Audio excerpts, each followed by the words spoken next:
In this video, we will get our hands dirty by writing some Java code, adding a new class to our project and creating a new package. Then we'll discuss about some of the refactoring features available in Android Studio. When working in Java, most of the time we will use the Android view as this will organize the project files by type. You can find your Java files inside the Java folder. Right now, our project contains the main activity class. Let's see how we can add a new class to the project. One way to achieve that is by right-clicking the package name and selecting New and then Java class. We have the option to create a different kind of classes, like an interface, an enum, a singleton, and so on. For this example, I will simply create a utility class for my project, so I will select class and will name the class myUtils. By clicking OK, a new Java class is created for us, having the name of myUtils. But what if later you decide to rename the class? You can simply do that by right-clicking its name and choosing Refactor and then Rename from the menu that appears. You can now rename the class. We'll call it myTextUtil. And by pressing Enter, all the occurrences of the class name will be changed to the new name. Now, let's say that we want to create a new package for our project. Again, we can do that by selecting the existing package, right-clicking on it and choosing New and then Package. Make sure that the name that you are providing here only contains the package name, without the whole reverse DNS convention, as this will be automatically added to the name that you choose. For instance, if you want to create a sub-package of the actual package and we want to name it utils, we will just have to enter utils here and not cam.cristiangreșteanu.myapplication.utils. I will press OK and the sub-package is created for us. Now let's say for instance that we want our newly created class myTextUtils to be moved to the newly created package utils. Please note that the current package name for the myTextUtil class is the default project package name, which is cam.cristiangreșteanu.myapplication. We can move the new class into newly created package by simply dragging and dropping it over the newly created package. A move dialog appears and we just press refactor here. Now, myTextUtil class is part of the new package name. We can also see that the package name for this class has been changed to cam.cristiangreșteanu.myapplication.utils. All these changes were made by the refactoring process. Let's make a step further and create a simple method called getValue in our utility class, one that will simply return a string value. Now back to the main activity class, and while we are here, by right-clicking the left side of the code editor and choosing Show Line Numbers, Android Studio will display a number for each code editor line.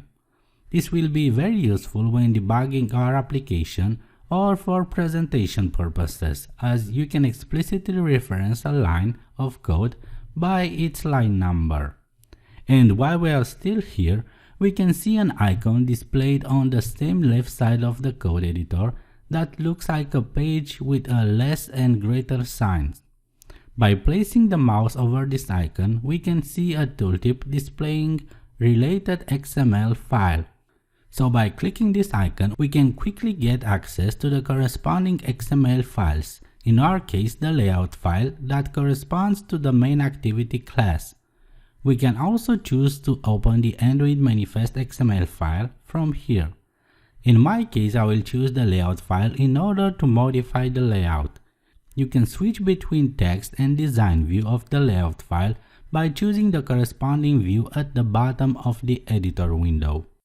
In my case, I will add an ID to the existing text view element of the layout. By typing ID, Android Studio displays an autocomplete window letting me choose the right element from the list. Of course, you can ignore this and type the whole line manually, but in this case I will choose the first entry in the list, which contains exactly what I'm looking for, an Android ID element.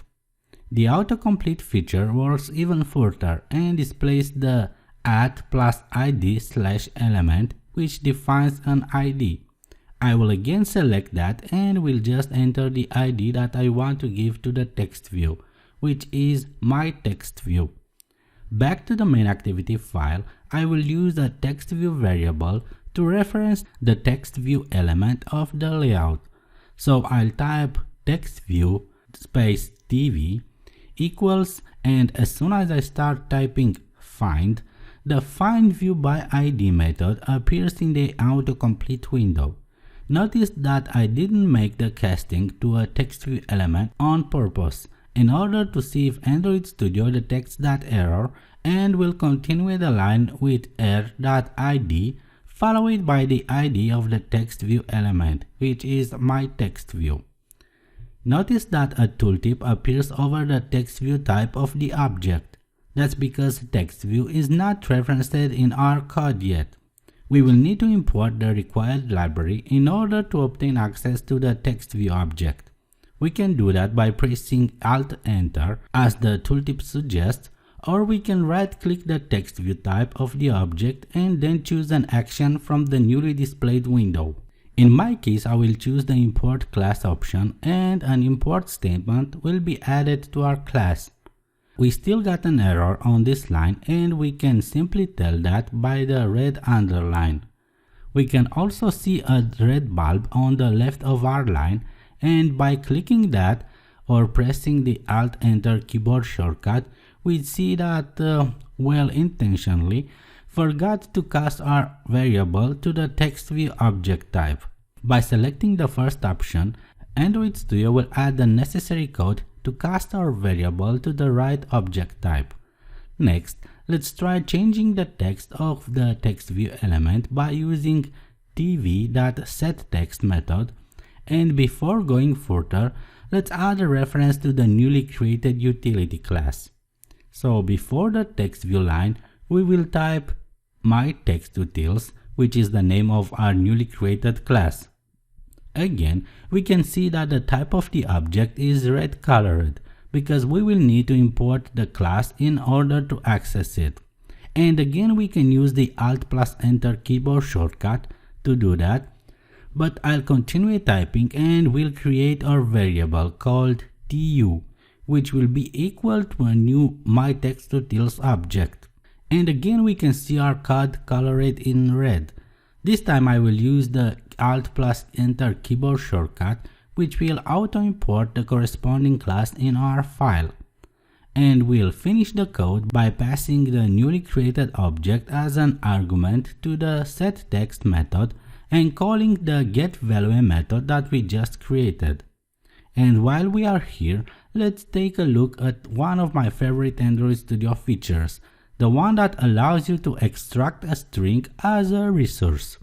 Right now in our utility class, we hard-coded a text that says hello from the utility class.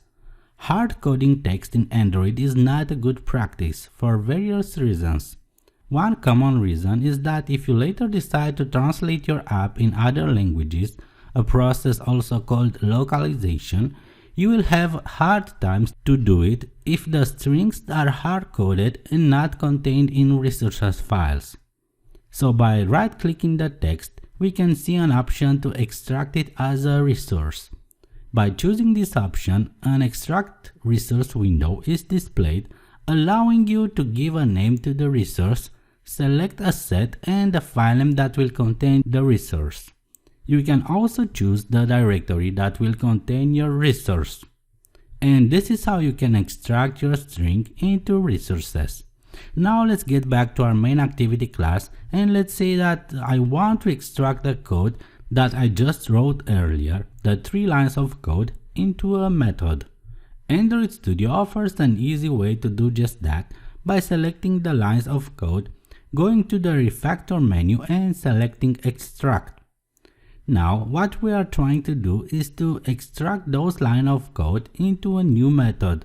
So I will select method here. Notice that you can also use the Ctrl+Alt+M keyboard shortcut for a quick access to this feature. This will display an extract method dialog. Here you will have the chance to choose the visibility of your method, which can be private, public, protected, or even a local package. I will leave it as a private for this example. Then we need to select a name for the method and we'll call this display text view. We can even see a preview of our method signature in the bottom panel, and by pressing the OK button, Android Studio replaces our 3 lines of code with a single line which calls the newly created method, and after that the method is declared. So display text view is the name that we choose for our method, and the display text view method is declared right after the method call. We can further refactor this method, so let's say for instance that we decide to change its name. We right click the method and select refactor rename. By changing the method name, we can see that the method declaration name is also changed, as the refactoring functionality of Android Studio is a very powerful one. And another quick way to refactor a method or variable in Android Studio is by selecting that method or variable and going to the refactor menu and then selecting refactor this, or simply using the Ctrl-Alt-Shift+T keyboard shortcut. This will display a menu that will give you access to the main refactoring features available in Android Studio. So in this video we discussed about creating classes, packages, and methods in Android Studio, and we saw how powerful the refactoring features of Android Studio are. Thanks for watching.